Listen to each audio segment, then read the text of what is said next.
મારું નામ છે Jayesh Daki, chief fire officer, Morbi municipal corporation. આજે ફાયર ડે તરીકે અમે ઉજવીએ છીએ।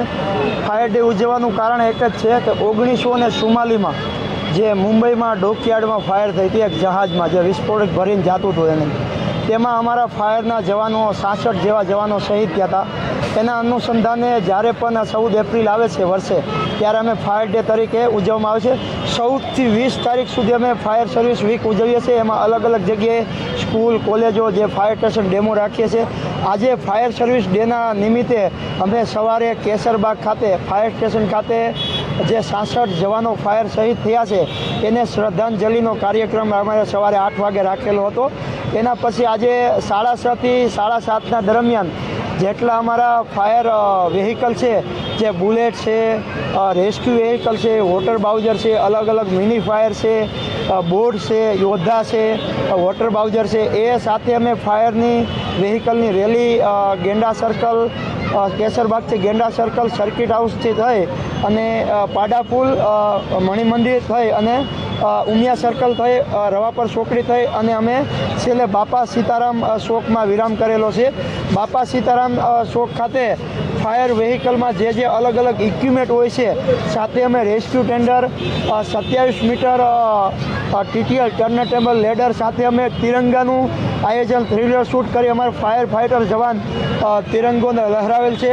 સાથે અહીંયા મિની ફાયર, અલગ અલગ ઇક્વિપમેન્ટ, બોટ, એમાં અમે ફાયર ડેમો રાખેલો છે। આ મિનિમમ જ્યાં સુધી પબ્લિક આવશે ત્યાં સુધી અમે કન્ટિન્યુ આને ચાલુ રાખશે। આ ડેમો રાખવાનું કારણ કે મોરબીની પબ્લિક આ ઇક્વિપમેન્ટ, અલગ અલગ વ્હીકલ, જે અત્યાધુનિક સાધનો છે એ જોવે, જાણે। ફાયર કંટ્રોલ રૂમનો કેવી રીતના કોન્ટેક્ટ કરવો, 101 કંટ્રોલ રૂમ વિધાઉટ બેલેન્સ તમે એનો કોલ કરી શકો છો।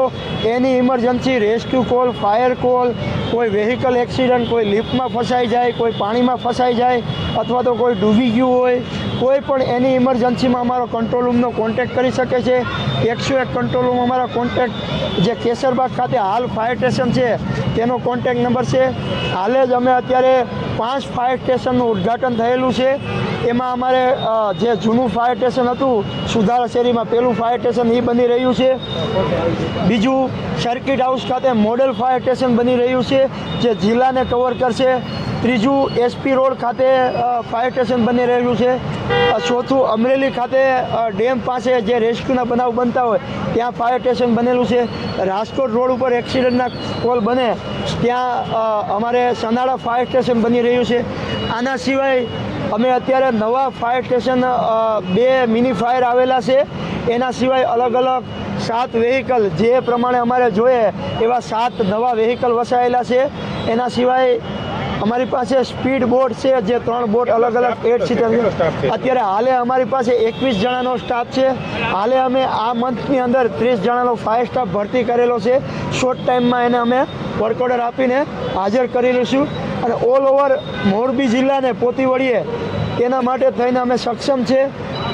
24 અવર્સ અને 365 દિવસ અમારા ફાયરના જીવન સખત 24 કલાક ફરજ બજાવી એની ટાઈમ ઇમરજન્સીને પહોંચી વળવા સક્ષમ છે।